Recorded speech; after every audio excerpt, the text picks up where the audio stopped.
देश विदेश की सच्ची खबर सच के साथ। आप देख रहे हैं नेशनल इंडिया न्यूज।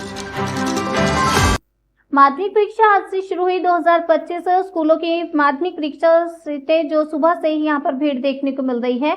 आज पहला परीक्षण है जो अधिकांश उम्मीदवार पहले से दिखाई देते हैं। आज से माध्यमिक परीक्षा की शुरुआत के साथ साथ ट्रैफिक पुलिस द्वारा यातायात की आवाजाही को नियंत्रित किया गया है। वाहनों को उन स्कूलों के सामने संचालित किया जाता है जिनमें माध्यमिक परीक्षा की सीटें पढ़ी जाती हैं। और आज के पहले दिन बांग्ला परीक्षा से शुरू और परीक्षण हर दिन सुबह 11 बजे से शुरू होता है दोपहर 2 बजे तक। इस बार सिलीगुड़ी शिक्षा जिला में कुल 13,690 परीक्षा दे रहे हैं, जो पिछले साल से 653 छात्र ज्यादा हैं और सिर्फ छात्र हैं 5,616 और छात्री की संख्या 8,078 है। पूरे बंगाल में माध्यमिक परीक्षा दी जा रही है। आपको बताते चले परीक्षा के पहले शिक्षा परिषद के अध्यक्ष रामानुज गंगोपाध्याय ने सभी को परीक्षा के लिए बधाई दी। হ্যাঁ ভালোই হবে। বাংলা অঙ্ক পরীক্ষা কবে? 15 তারিখে।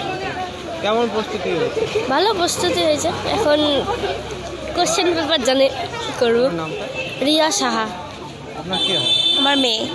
কি মনে হচ্ছে কেমন পরীক্ষা দেবে? পরীক্ষা তৈরি তো করেছি, এখন দেখি কি রকম দেয়। কোশ্চেনের উপর ডিপেন্ড করবে। কোথা থেকে এসেছেন? আমরা এসেছি ইস্টার্ন বাইপাস থেকে। আর কটা থেকে শুরু পরীক্ষা? 11:15 থেকে শুরু হবে। কটা পর্যন্ত চলবে? 2টো পর্যন্ত, 2 পর্যন্ত চলবে। 3 ঘন্টার উপরে? 3 ঘন্টা 15 মিনিট। আপনার নামটা? সীমা সাহা।